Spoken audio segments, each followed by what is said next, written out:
The race for the atomic bomb was a terrifying secret at the heart of World War II, a shadow war fought in laboratories and intelligence offices that held the potential for unimaginable destruction.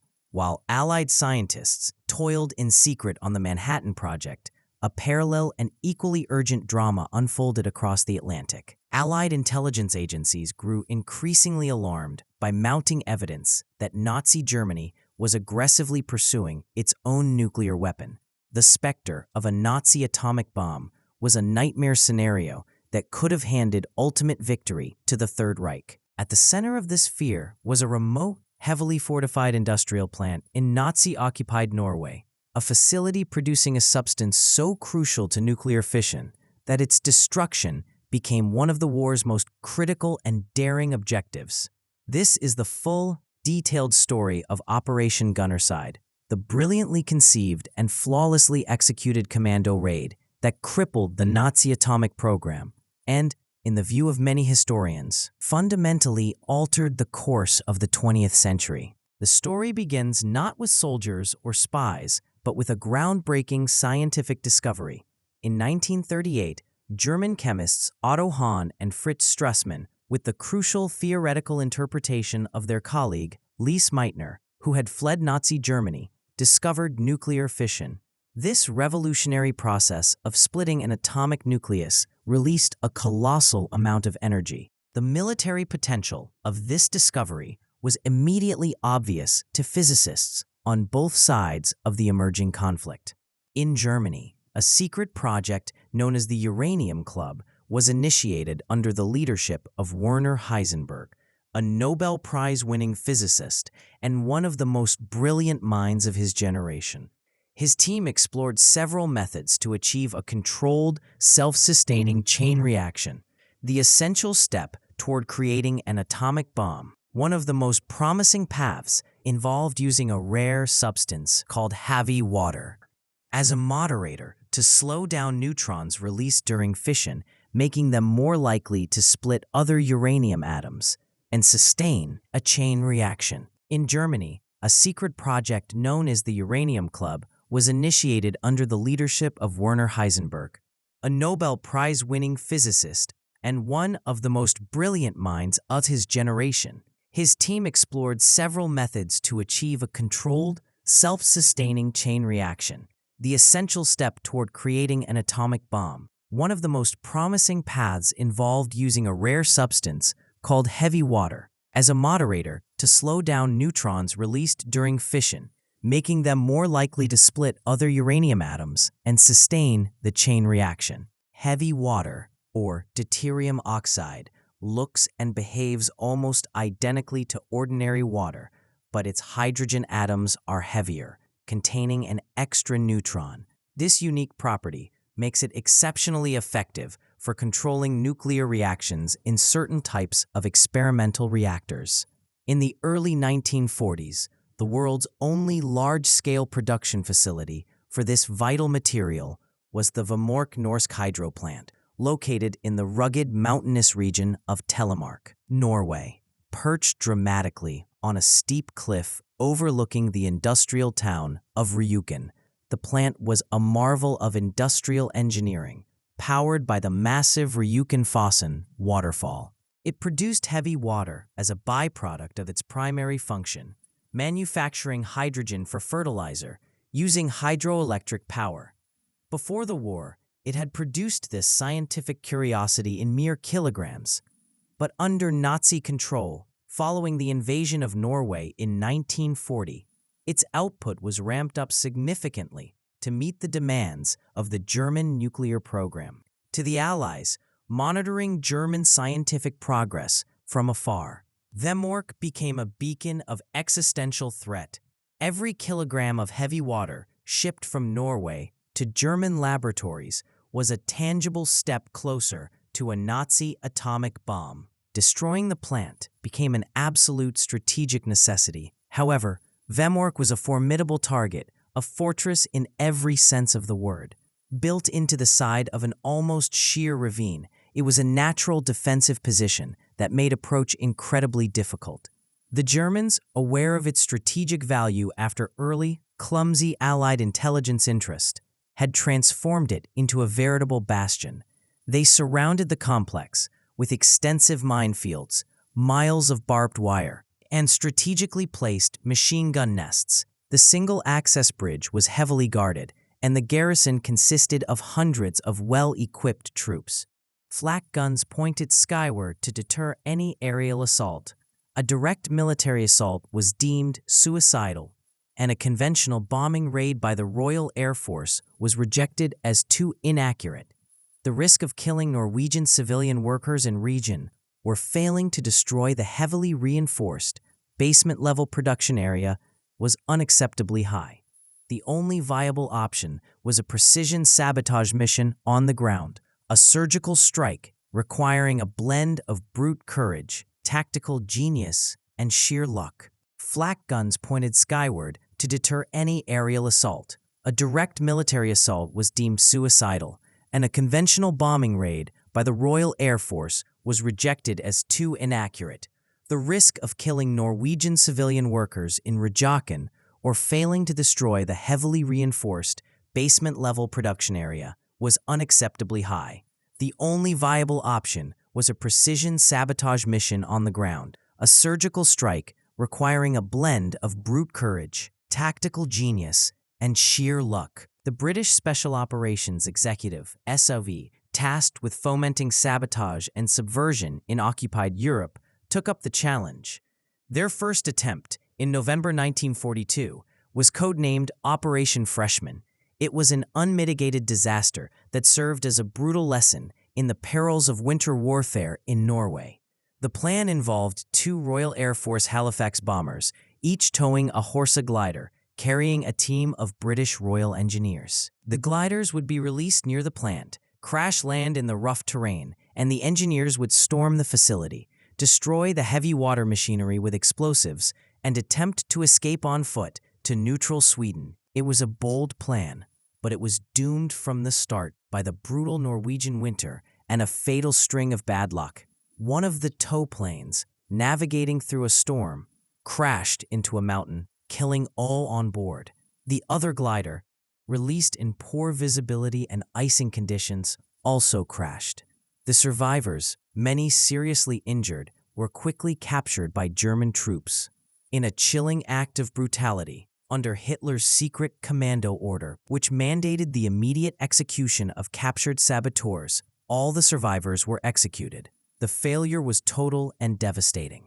It not only cost the lives of brave men, but also served as a stark warning to the Germans, who subsequently intensified Vemork's defenses, convinced they had thwarted the Allies' best effort. The disaster of Operation Freshman forced a radical rethink in the war rooms of London. It was painfully clear that a large, noisy glider assault was the wrong approach. The new plan would have to be smaller, stealthier, and rely on a resource the Germans could not match: the local knowledge, language skills, and unparalleled winter survival expertise of Norwegian patriots. The SOE turned to a group of young Norwegian men who had risked everything to escape the Nazi invasion of their homeland. These men were trained in the harsh Scottish Highlands in the dark arts of covert warfare, sabotage, silent killing, and radio communication. Most importantly, they were expert skiers, resilient and driven by a profound personal love for their occupied country. The new mission was christened Operation Gunnerside. Gunnerside was a 2-phase operation of breathtaking audacity and simplicity. The first phase involved an advance scout team, codenamed Grouse, later renamed Swallow. This 4-man team consisted of Jens Poulsen, Klaus Helberg, Knut Haugland, and Arne Kelstrup. Their mission was to parachute onto the vast, barren, and freezing Hardangervidda mountain plateau, one of the most unforgiving terrains in Europe, link up with the local resistance, and prepare for the arrival of the main assault team. They were originally intended to be the reception committee for the ill-fated freshman team. The Swallow team parachuted into the Hardangervidda in October 1942. Their insertion was successful, but they soon found themselves in a desperate, lonely fight for survival. The news of Operation Freshman's failure reached them via London, transforming their mission from short-term reconnaissance into a long-term endurance test of almost unimaginable hardship. Stranded for over 4 months, they lived in a tiny primitive hut, battling Arctic temperatures that plunged to -30 degrees Celsius, fierce blizzards that could last for days, and near starvation. They survived on a meager diet of reindeer meat they managed to hunt and lichen. Despite these horrific conditions, they diligently observed the German defenses at Vemork through binoculars from their high-altitude perch, sending vital, detailed intelligence reports back to London via a fragile and risky radio link. Their steadfastness and resilience under such extreme duress were a monumental achievement, a testament to their incredible fortitude. The second phase began on February 16, 1943. The 6-man main assault team, Operation Gunnerside proper, parachuted onto the Hardangervidda. They were led by the remarkably composed and quietly determined 23-year-old Lieutenant Joachim Runeberg. His team consisted of Knut Haukelid, Frederick Kaiser, Caspar Idland, Hans Storhaug, and Birger Stromsheim. Their jump was perilous, buffeted by strong winds that scattered them across the snowy landscape. But through skill and fortune, they all landed safely. They established a base in a remote, abandoned hunting cabin called Fjosbudalen. For over a week, Runeberg and his men skied through a raging blizzard, navigating the featureless, white expanse of the plateau using only a compass and their innate sense of direction to link up with the weary but resilient Swallow team. The reunion, on February 23rd, was a moment of immense relief and hardened resolve. 10 Norwegian soldiers were now united, a tiny force preparing to take on a garrison of thousands. Runeberg, leveraging the fresh intelligence from the Swallow team, immediately began planning the final assault. The details were clear. The German defenses on the landward side were impenetrable, and the main bridge was a fortified death trap. However, the Germans had made one critical psychological mistake. They considered the deep, snow-covered and treacherous ravine between the plateau and the plant to be a natural, impassable barrier, a moat that required no guarding. Runeberg decided this arrogant oversight would be their route to victory. The plan was simple in concept, but incredibly demanding in execution. Under the cover of darkness, they would descend the 500-foot, near-vertical, ice-covered cliff into the ravine, cross the half-frozen torrential river Mana, and then climb the 500-foot cliff on the other side to emerge right at the base of the factory, inside the German perimeter. On the night of February 27, 1943, under the cover of a moonless sky and a howling snowstorm that masked their movement and muffled all sound, the 10 commandos made their final approach. Dressed in white camouflage suits, they were virtually invisible ghosts in the stark white landscape. The descent down the icy cliff face was a harrowing ordeal, performed in near total silence, using ropes they had carried for miles. One slip would mean a fatal fall onto the rocks below. At the bottom, exhausted and cold, they faced the next obstacle, the rushing, partially frozen river. Miraculously, they discovered a small, unguarded service pipeline running across it, which they used as a precarious, icy tightrope, inching their way to the other side. Soaking wet and freezing, they then began the grueling climb up the opposite side, hauling themselves up by hand and sheer force of will, their muscles burning with the effort. They had now penetrated the German security cordon without raising a single alarm. They were inside the wolf's den. They regrouped at the top, just meters from the plant's perimeter fence. The massive 8-story concrete building loomed above them, its windows faintly lit from within. The team split into 2 groups. A 5-man covering team, led by Runeberg, would provide security and deal with any German guards who might stumble upon them. The other 5, the demolition team, also led personally by Runeberg, who insisted on sharing the greatest risk, would breach the building and plant the explosives. As they cautiously approached the railway gate, they encountered their first piece of incredible luck, a small, single-door entrance next to the main gate, used by Norwegian workers, was unlocked. They slipped inside, finding themselves in a dim, cold basement corridor. The air was thick with the hum of machinery and the smell of chemicals. Moving silently through the sterile, concrete hallways, their rubber-soled boots making no sound, they encountered only one person, a lone Norwegian night watchman, Johan Larsen. He froze in terror, confronted by armed, determined men emerging from the shadows. Knut Haukelid, speaking in calm, quiet Norwegian, quickly explained who they were and their mission. He assured the watchmen they meant him no harm and were there only to destroy the machinery that could give Hitler a terrible weapon. To their immense relief, Larsen, a patriot, did not raise the alarm. Instead, he pointed them directly to the door of the heavy water electrolysis chamber, room B109. He even provided the simplest of all keys. He turned the handle and opened the unlocked door for them. The demolition team entered the room. It was exactly as described by their intelligence. Before them stood the prize they had risked everything for. 18 heavy water concentration cells, each a metal cylinder about the size of a tall barrel, connected by a web of pipes and wires. This was the very heart of the Nazi atomic program. While Frederick Kaiser stood guard at the door, his submachine gun ready, Runeberg and Berger-Stromsheim set to work with practiced, silent efficiency. They unpacked their specially designed plastic explosive charges, molding them directly onto the cells and the most vital connecting pipes. They set two 30-second fuses to ensure the charges could not be disarmed. In a moment of cold, calculated precision that defined the entire operation, Runeberg made a critical decision. To guarantee his team's escape and eliminate any chance of a German engineer rushing in to douse the fuses, he cut them in half, giving his team a mere 15 seconds to evacuate the building. He licked the fuses. The soft, terrifying hiss filled the quiet room. "Let's go," he said, his voice calm but urgent. The team sprinted out of the room, past the watchman who gave them a silent nod, and back down the corridor. They burst out of the steel door and into the cleansing cold of the night, just as a tremendous, muffled whump echoed from within the building. The explosion was perfectly contained and devastatingly effective.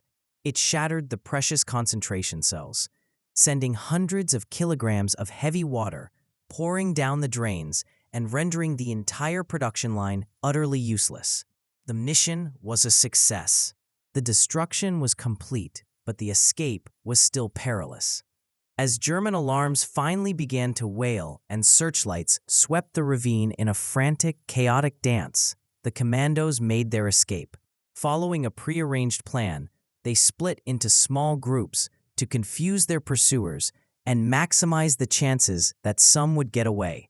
In a final act of brilliant misdirection, Runeberg deliberately left a British machine gun behind, hoping to convince the Germans that the raid was a British operation and thus spare the local Norwegian population from the brutal reprisals typical of Nazi occupation policy. The commandos then vanished back into the frozen wilderness from which they had come, their white suits making them ghosts once more. What followed was an epic of individual endurance and resilience.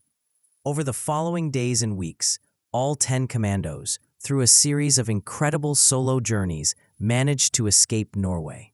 Some, like Runeberg's group, skied for hundreds of miles eastward to the safety of neutral Sweden. Others had even more harrowing escapes. Klaus Hellberg was involved in a dramatic shootout with a German ski patrol, but managed to fight his way out against overwhelming odds. Against all probability, every single man from Operation Gunnerside survived the war to tell their story. The impact of their mission was immediate, profound, and far-reaching. The explosion at Vemork destroyed the entire stock of heavy water and the essential production machinery, setting the German nuclear program back by at least a year, a critical delay in a desperate arms race. While the Germans eventually managed partial repairs, their momentum was irrevocably broken. the psychological blow was as significant as the physical damage. The Nazis realized that even their most secure facilities were vulnerable.